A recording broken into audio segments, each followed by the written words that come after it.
All right. And today have the opportunity to have a great conversation. Ryan Matlock, Praxis alumni, and now a full-time business owner, full-time videographer. Ryan, excited to talk to you today about your experience over the past few years. Yeah, I'm excited about it too.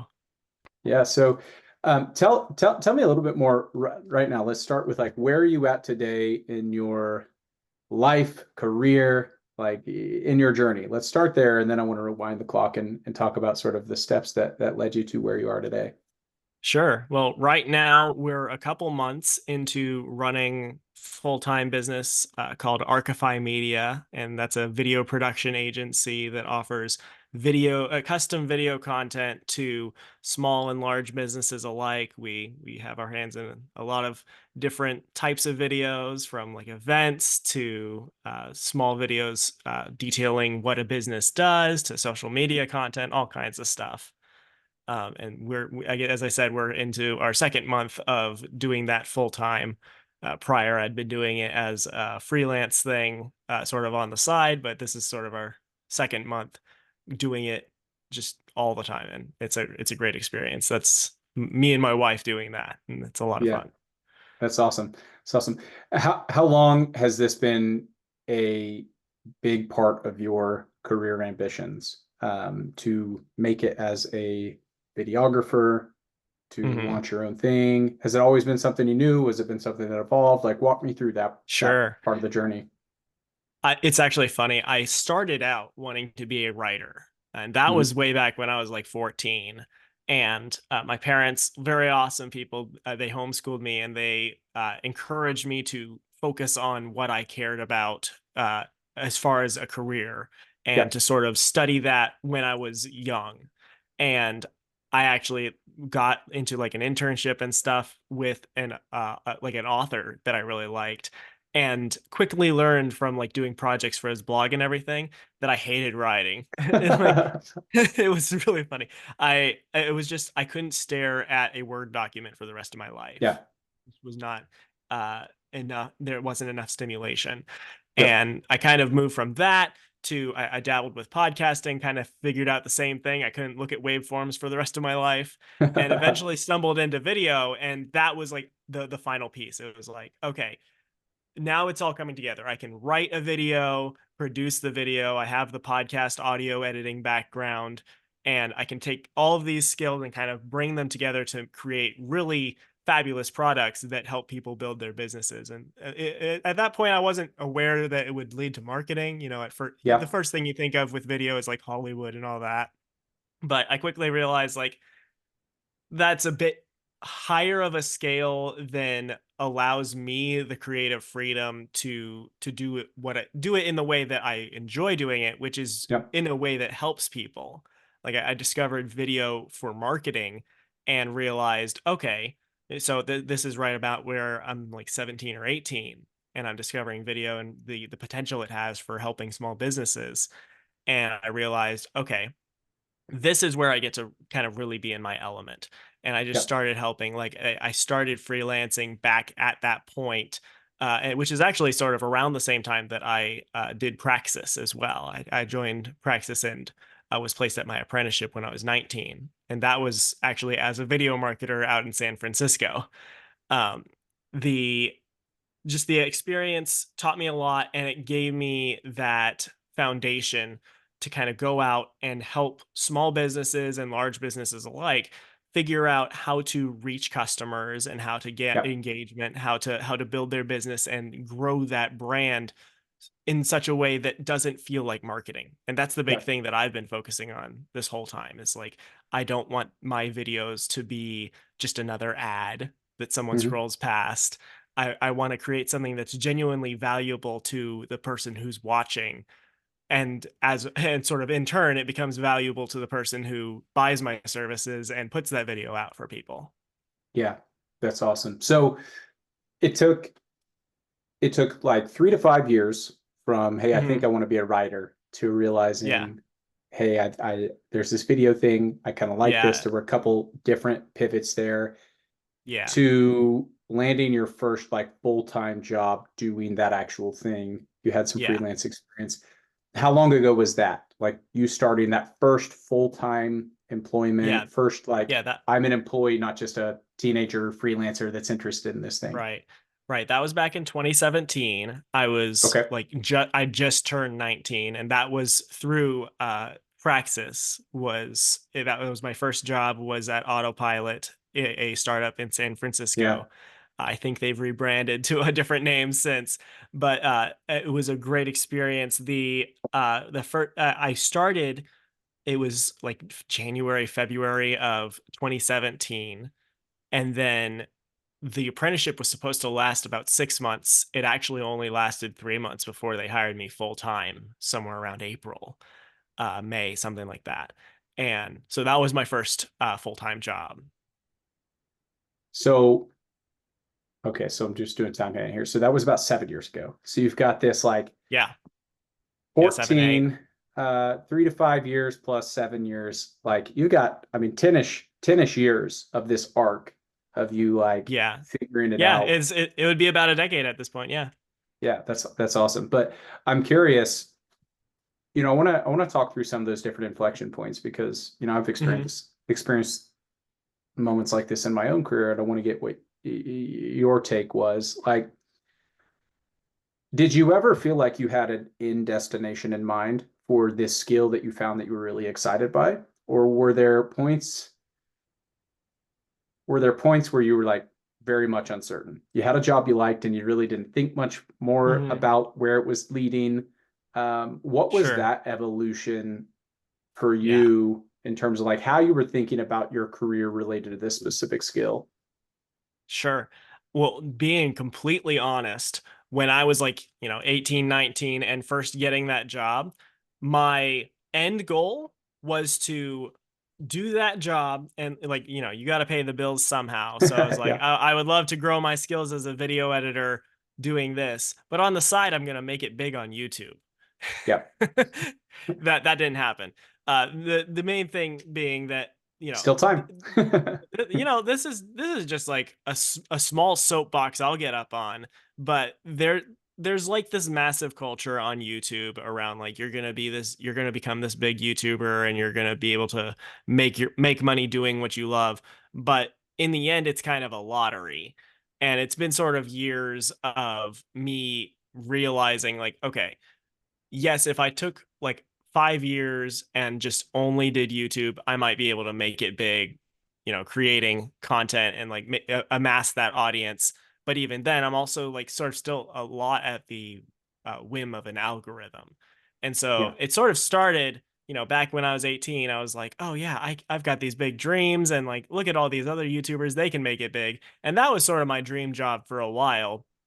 And over time, as I've continued, like I worked at Autopilot, and then I actually found a job back in Indiana, where where I'm originally from. I found a job, and I've worked there just about ever since, until quitting it at the start of this year.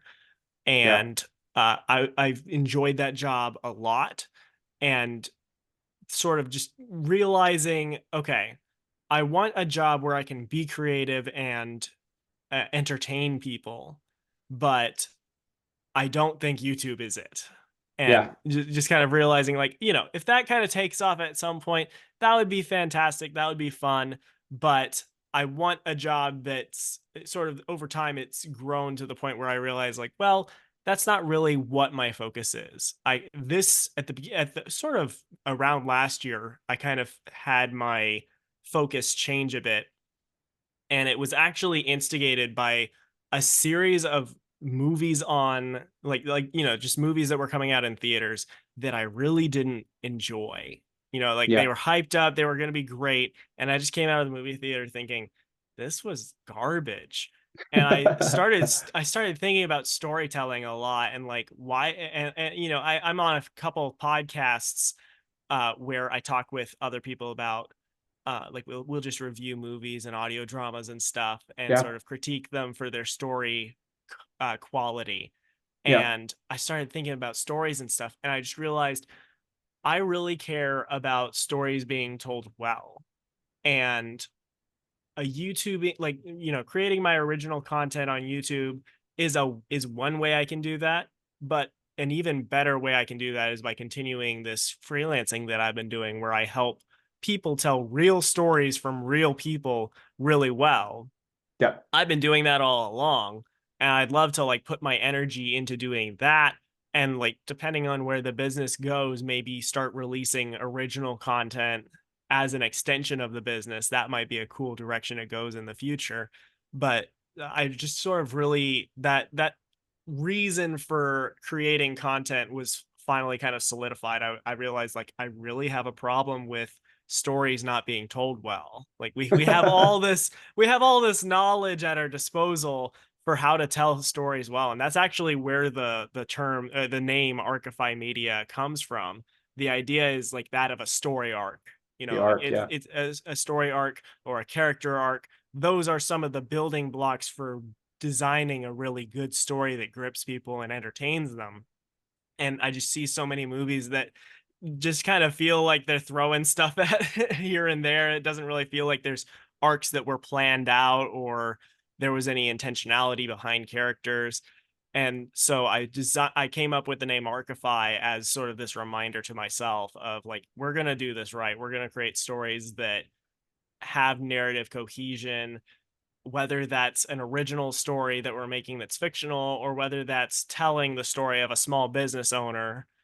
Both of those would be ways that I can exercise that storytelling Yeah. prowess. Yeah.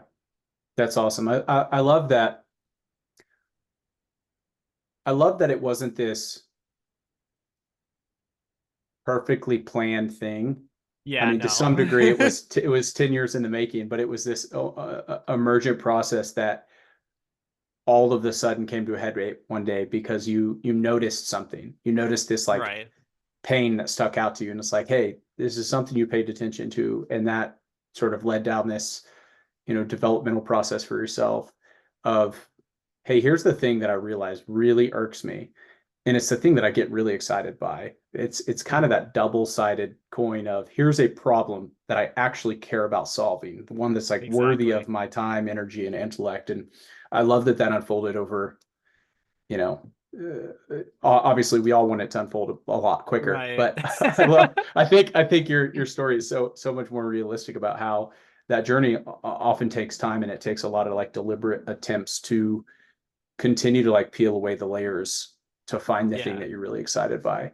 And it kind of comes full circle because I started as a writer and I learned everything that there was to do with writing. I Yeah. just didn't want to do it solely. Yep. And now I've gotten to this point where I'm like, okay, I care about story, going back to my roots, sort of focusing on the writing that comes Yeah. before the storytelling. Yep. Yeah. Well, if we're even in your story, the writing came first, which is funny. Exactly. So it's sort of that beautiful poetic irony of the way that our lives unfold. So I wanna also get your perspective as you think back earlier in the journey, and you think about the way that you were approaching your education and career. You were Hmm. homeschooled, which is already, a unique way of, and your parents like encourage you to lean into your interests, which I think is Yeah. remarkable, huge as well. Like you had a huge level up because you're already kind of pursuing the things that you're interested in rather than this like compulsory experience. Hmm. Um, but I'm curious, as you were in that stage of like 14 to 17, 18, and Yeah. you're trying some different things, you think writing at first, and then you think podcasting, and eventually get to video.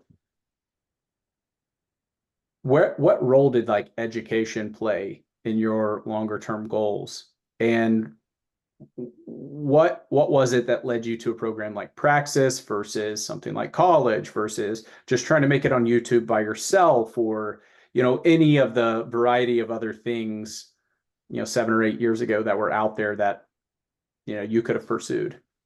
Sure. Yeah, so again, I was homeschooled and I really enjoyed the experience. The I guess the part that led to Praxis is that I heard it was I think it was Derek. Or possibly.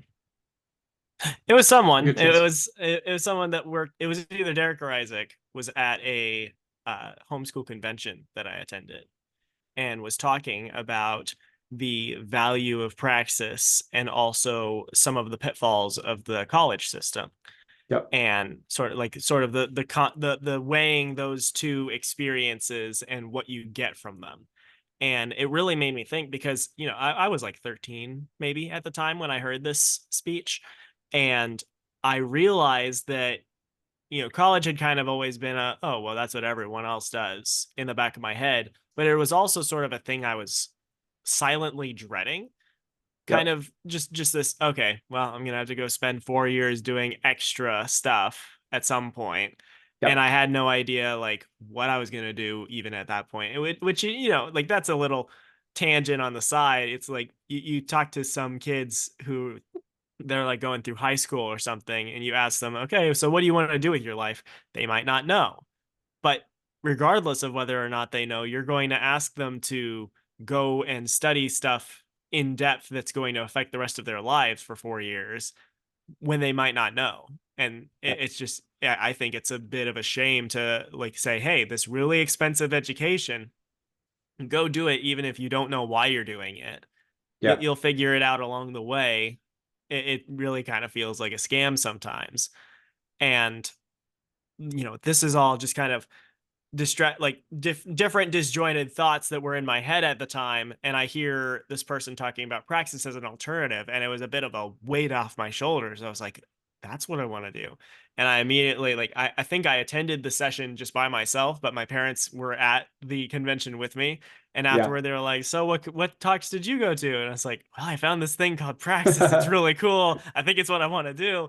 And over the next few years, like, we kind of looked into it more. I actually met Isaac at like a second time, heard about Praxis at a Foundation for Economic Yeah. Education camp Yep. in the summer, and he talked about Praxis again. I was like, that thing, that guy, I know what that is. And it sort of gave even more information and more reason to pursue that direction. Uh, and beyond that, I think you'd asked. So like that's sort of where Praxis came into it. You were Yeah. asking like how education played a part in where I'm at now, right? Yeah. Yeah. And even as you were, evaluating options, you kind of explained, the wager that college was and how you were thinking about Right. that. I'm curious, as you were reaching age 17, 18, sort of that decision time that Yeah. every young adult faces in the world we live in, what level of clarity did you have about like where you wanted to go? Was it Sure. was it like, I know I want to do videography by any means necessary, and so I'm Hmm. taking a very deliberate, like, I have a deliberate plan for how I'm going to do that, the steps that are going to unfold to get me there? Or was it more of this emergent thing like, hey, I have this interest. I know there are some things I don't want to do, in college included, and I'm not sure where this interest may take me, but I know I don't want to do this, and I want to figure out, like how to leverage this skill. Like, where were you on that spectrum of like Yeah, complete it was. certainty versus emergent sort of exploration? I'll be honest. I think I was very certain at that Yeah. point. Yeah. I think by the time I was 16 or 17, whenever anyone asked me like, "So, where are you thinking for college?" I was like, "Praxis. I know what I'm doing." Yeah. And when they asked like what I'd be studying, I think by the time I was 17 or 18, I was already like, I'm going to be a video editor. Yeah. Whether that means I land something, through production studios or marketing efforts, like whatever it is, I know I want to work with video. And when it came to Praxis and them saying like, hey, so like, what are you interested in? It became kind of clear I wanted to do video and I wanted to take that in more of a marketing direction. Like I think by the time I had applied to Praxis, I was aware that it was likely going to be a marketing position. Yeah. And yeah, so it was definitely, I would credit to Isaac. He does a really good job at showing exactly what Praxis does, because Yeah. it was just like, yeah, I know what I'm doing. I know what I want to do. Yeah. That's awesome. I'm also, curious now. You're on the other side, on the other Yeah, side of um, that early career journey that I think so many people struggle with. Not only like, hey, what am I going to do after high school or homeschool, right. but what's that first step out into the real world? And then there's kind of the next problem, which is like, what's my first job? How does that unfold into your career? You're on the other side of that, like first Yeah. tough challenge. Hmm. If you could go back and talk to 17-year-old you with what you know now, like what advice Yeah. would you give yourself then? What are the things that you would tell yourself?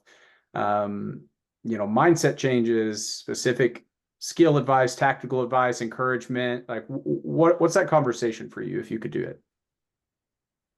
Good question. I I'm not sure because 17-year-old me, the question is whether he would have listened. Of course, of course. Because I would say, I'd say like maybe the best advice I might give younger me would maybe be to start thinking about doing small business on his own sooner. Yeah. I think the main reason I it's been 10 years since I kind of started thinking about video. And along that way, I've done the freelance thing on the side, and finally I'm deciding to just take the leap and do it by myself. And I'm realizing like there were a lot of points previously when I was actually even more financially stable than I Mhm. am right now, which isn't to say I'm financially unstable or anything. It's Yeah. just like, I had to pay for a car recently because we got rear-ended. And so it's like, okay, well, we have less money in the bank account now. So if anything bad happened or we had several bad months, I'm not in as good of a situation to deal with that as I was previously in my life. Yeah. There were lots of places where I had plenty of security that I kind of took for granted, maybe didn't think was as secure as it was. And thinking back, I'm like, why didn't I just start a business then? Why didn't I Yeah. just take the leap then? And looking back, it was always sort of just this element of like, well, I mean, I can wait. I can wait until I'm more secure, until I have more clients. And doing it now, I'm realizing like it's not necessarily a matter of you start a business and get serious about it when you have a sure thing. Yeah. You start it when you know that you're capable of it. Yeah. Because even if you have like a rocky start, or you start out and you realize, oh, well, there's these problems in my way, the question isn't, can you do it without problems? Problems are going to come. Yeah. The question is, are you in a position to be okay with solving problems? Yeah. And I know I'm there right now, and I have like as I imagine 17-year-old Ryan, I imagine he was just as capable of solving problems because I know he did. Yeah. He solved a lot of problems, and it was just I wouldn't encourage 17-year-old Ryan to start a business right then, because I don't think that I had the sort of the why of why Yeah. I was starting a business at that point. Like I think that was something that like this is a very good time for it right now because I know why I care about it so much at Yeah. this point. But I think I maybe could have come to that conclusion 2 or 3 years earlier, given the That's okay. necessary push. Yeah, that's okay. I mean, you're continuing to build experience, you're continuing to like perfect your craft and you got there eventually. But I think you made such a good point about like the value of that experience in giving you confidence that I know I'm capable of creating value. I Mhm. know that I'm capable of removing any of the obstacles that might come in my path down this path that I've chosen to go. And that's so much different than being 17 years old. And your maybe biggest advantage as an aspiring entrepreneur is just pure naivety. You're like, don't know how hard it is. And so you're like, I'm going to Right? do it because I have no idea how hard it's going to be. But it's a stark contrast to know how It hard it's would, going to be yes. and be confident that you're going to succeed anyway because you've got that experience to rely on. So it's Yeah. awesome observation. I appreciate you sharing. So, all right, Yeah, this absolutely. has been great. I appreciate you sharing your story. Any final words, about your experience, in your career, your teen years through your early career to where you are today that, just wisdom that you feel like you'd like to impart on the average young adult? Hmm.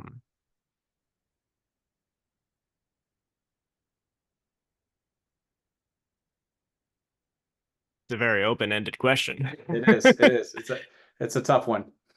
Yeah, I think well, I have like one aside, another thing that I would share with 17-year-old Ryan. I'd probably slap him a couple times because I've seen some of the editing work I did back then and I cringe Yeah. inside. I'm like, why did I That make means that you've grown. decision? That means you've Yeah, it grown. does. It does. So I guess that might be the one piece of advice I would give to people is that the important thing when it comes to your career, especially if you're young, is to just start and begin creating that value for others because, like there's not you can't stop it from being imperfect, but Yep. you can't make it perfect by not doing it. Yep. You only become more perfect by honing your craft. So starting and finding ways to even put out imperfect things into the world that can absolutely be improved on. Like you'll either provide value for someone, or if it's not valuable to them because it's imperfect, they'll tell you why and you can improve on that. Yep. So Yep. I'd say that's the first thing. I'd say the second thing is, I whenever I talk to young people who are, they're thinking about college or they don't really feel like they have direction in life, I absolutely talk about them about Praxis just about every time because it was such a valuable program for me. It not only gave me the confidence that I could do something without college, it, Yep. it delivered on that promise.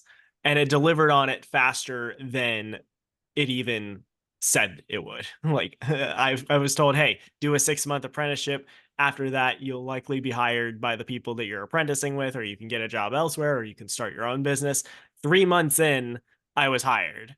And it Yeah. was a fantastic experience that I realize that's not how it's going to go for everybody, but it shows just that Praxis is capable of taking young people who are driven and giving them just the foot in the door with a small business to be able to exercise their skills, show that they can do what they want to do, and then get hired to do it for the rest of their life. Like the Yep. the job that I had, it was only 3 or 4 months that I worked there after I had been hired before I found an even better job back in Indiana, and I've been there for the past 6 years.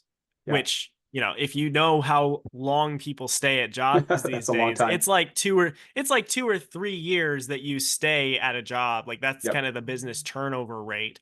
6 years is ridiculous, and the fact that I found a job that, the fact that I was able to keep that job for that long shows that I was given an opportunity to kind of grow my skills in an environment where I built skills that were valuable, not just for 2 years, not just for 6 months, it's valuable Yep. for 6 years to somebody and would have been technically it's even longer because now they're hiring me as a Yeah. client. So, Yeah. uh, That's Go so ahead. yeah, I would just really praise the Praxis experience, the way that it prepares young people, and say that like whether you go with Praxis, whether you decide to take whatever path you take in life, I would sort of encourage young people to not underestimate their potential that they have to give and the ability that they have to even possibly teach themselves how to do what it is they Yep. want to do. They don't need the classy certification unless they're like going to be a doctor or a lawyer. They don't need the thousands and thousands of dollars worth degree from college in order to prove that they're valuable to somebody. And in fact, most people don't care. Yeah. That's the truth. Man, I couldn't have said it better than myself, but I appreciate you sharing so much, candidly about your experience. I appreciate the, Yeah, glowing endorsement of Praxis and, of you course. sharing about your awesome experience, but it wouldn't have been possible without the hard work you put in over a long time, like the hard work of like continually trying to find your thing and like not just settling with dissatisfaction of, hey, I think I like this thing. I don't really like it, but like continuing to refine and work on that until you found your way. So Ryan, it's been a pleasure. Thanks so much, man, for coming on Yeah, and sharing. absolutely. Always a pleasure. Yeah.